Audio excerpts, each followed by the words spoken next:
Mordor to Hogwarts to Gotham, the nerds have come together to create a show for nerds by nerds.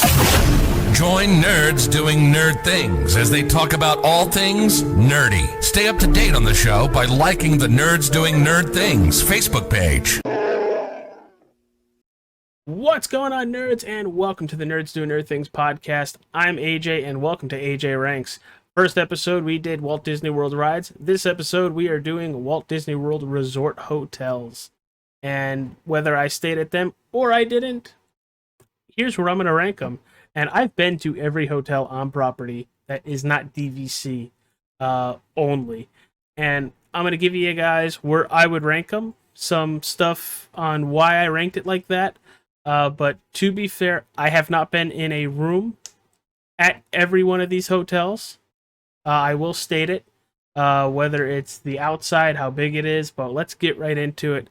And Yacht and Beach Club, basically right next to each other. It is Skyliner access. It's okay. You know, I haven't stayed there. I really don't have an interest on staying there outside of Beaches and Cream, which the food is good, shakes are better. But not really an interest because I could just make a reservation to Beaches and Cream and go.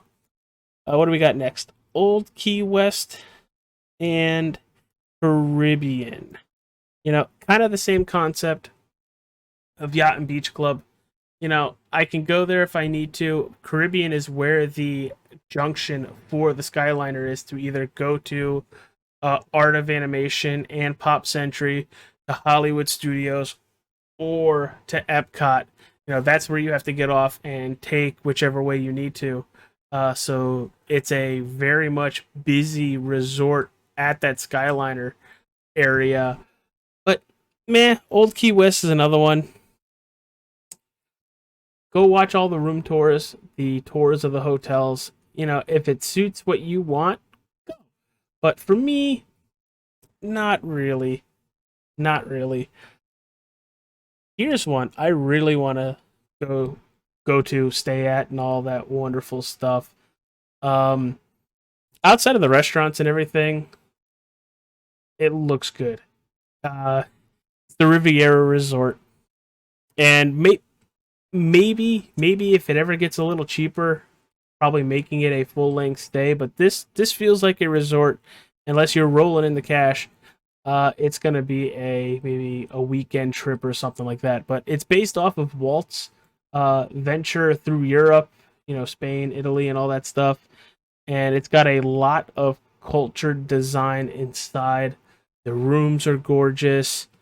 It's just a overall beautiful hotel, and it is a Skyliner resort as well. So, I know this is going to be a little of a cop-out here, but I really don't want to stay at either All-Star Music or Sports. They're the same exact thing as movies, and my first trip down there with my wife Jessica, we stayed at All-Star Movies. It wasn't horrible. It was just a lot of people, a lot of kids, and it's kind of our fault for going down during Pop Warner season. But, you know, it's a value resort, so you basically pay, you get what you pay for.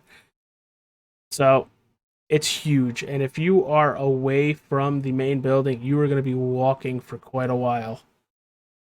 And another one that I really do want to stay at is Animal Kingdom Lodge. You know, they got Boma, they got the animals outside the windows. The rooms are absolutely gorgeous. This is a deluxe resort. Definitely want to at least go to Boma for food.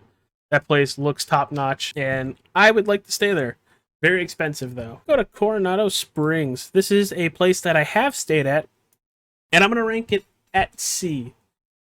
Very, very nice place. Has a Mayan temple water slide for their pool, but it is huge. Like, you might want to rent a bike to get around this whole complex.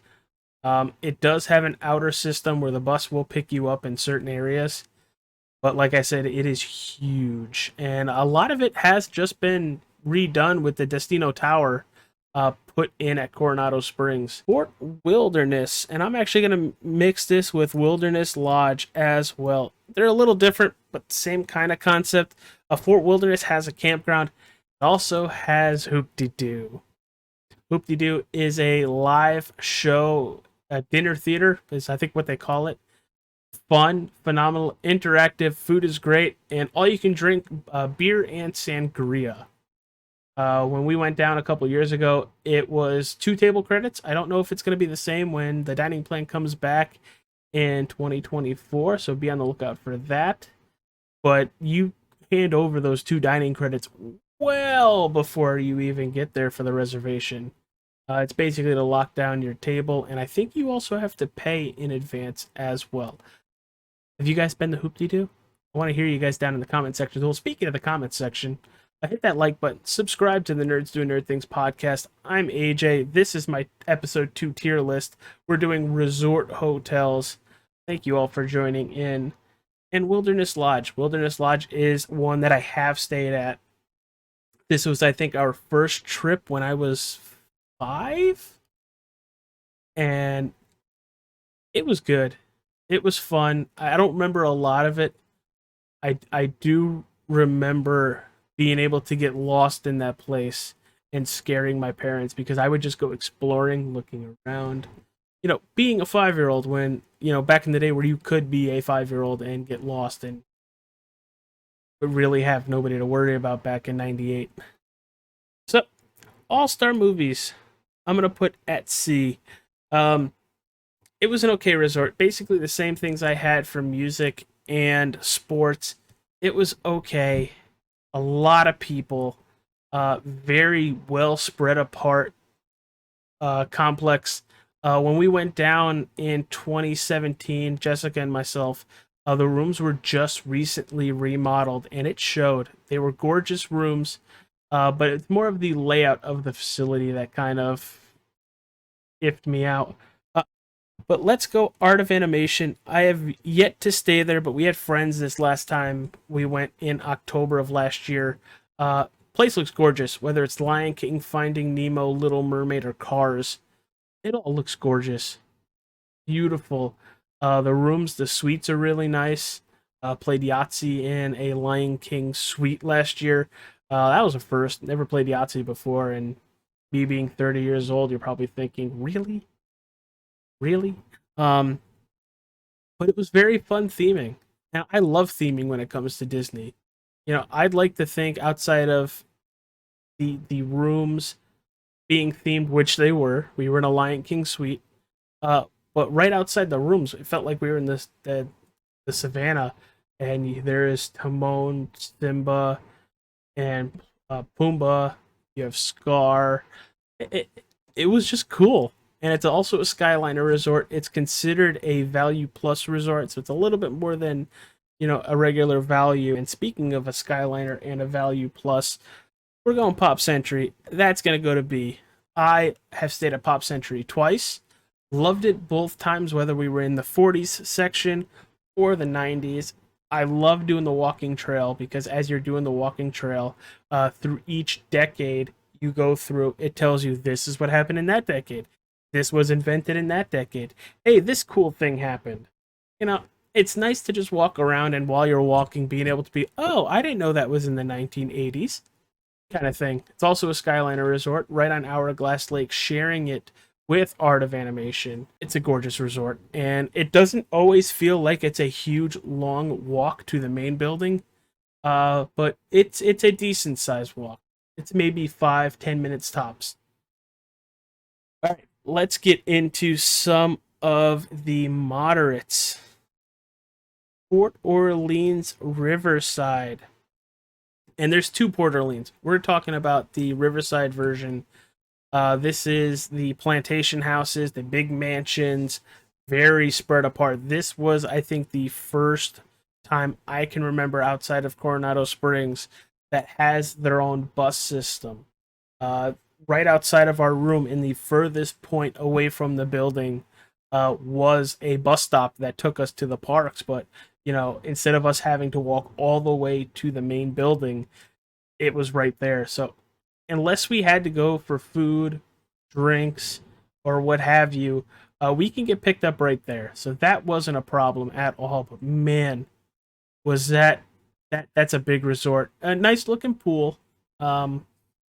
You can go fishing, you can go bike riding. You could also go right over to the other Port Orleans, which is French Quarter, putting that for myself at A tier. This is my wife's favorite hotel we have stayed at. It's very quiet.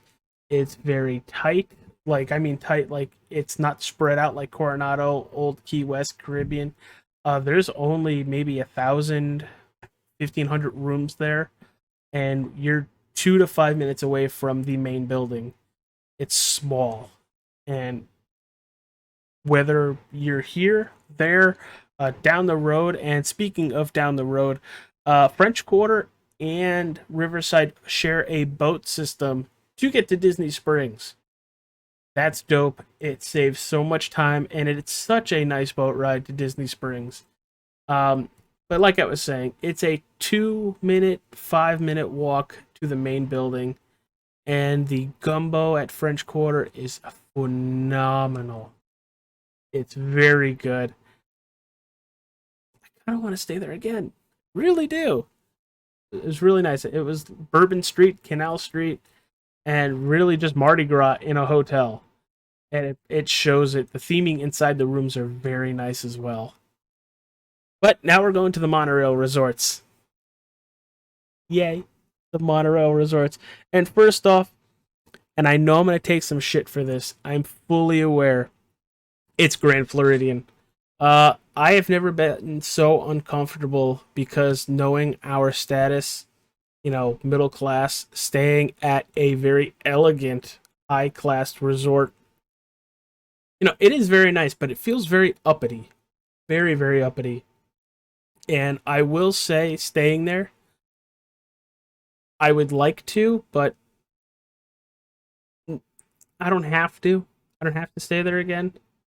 It does have a nice splash pad pool for the kids, and one of my favorite restaurants, Narcoossee's, on our dual honeymoon that we had for Will and Susie on the channel that you've met before. We've 100% met them on the channel, and my wife. We went down for a dual honeymoon, and that was our wedding present to our best friends to take them there.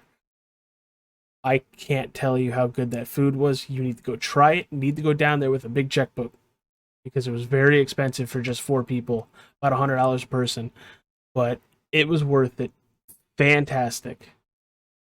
Let's go to the Poly. You like Lilo and Stitch? You like Moana? You like the beach? You're basically going to get everything at a deluxe resort and a monorail that goes right through the Polynesian Village Resort. Maybe not right through it, but close enough. It's right there, and it's right across from Magic Kingdom, and it's a great spot for the fireworks. Sitting on the sand or on a bench, just relaxing as the fireworks are going off. And every couple nights, they'll throw up this big ballooned screen, and you'll just sit there, watch a movie on a gigantic, I guess, AstroTurf kind of lawn, and it's just very comfy there. It's very relaxing. The rooms are huge, they're gorgeous, and the pool is pretty cool. You also got Ohana, and I want to go to Ohana like now. Just for the pineapple biscuits, bread rolls.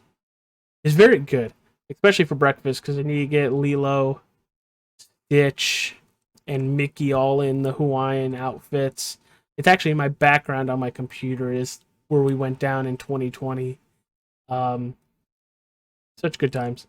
Such good times. And we could have got into so much trouble down there at Ohana. But we didn't. We just ate like kings before we went to go play mini golf at Fantasia Gardens. And I think leaving this for last on my list for S tier, it's a contemporary resort. And it's not just because of Chef Mickey's, and that is my favorite buffet on Disney property. I had to think about that for a sec because Crystal Palace is really close. But I love Goofy. As you guys know, as you've seen on the channel many times, Goofy's my favorite.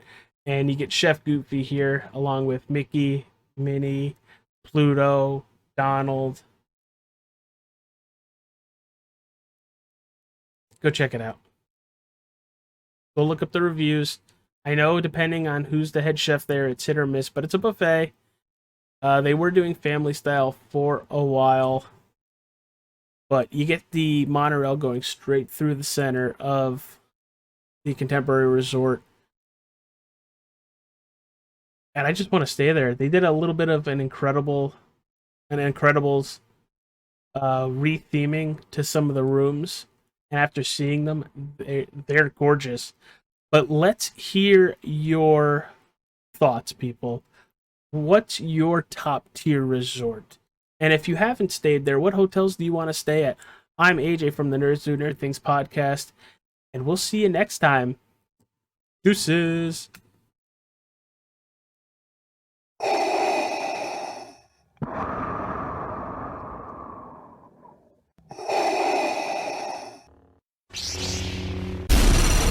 From Mordor to Hogwarts to Gotham, the nerds have come together to create a show for nerds by nerds. Join nerds doing nerd things as they talk about all things nerdy. Stay up to date on the show by liking the Nerds Doing Nerd Things Facebook page.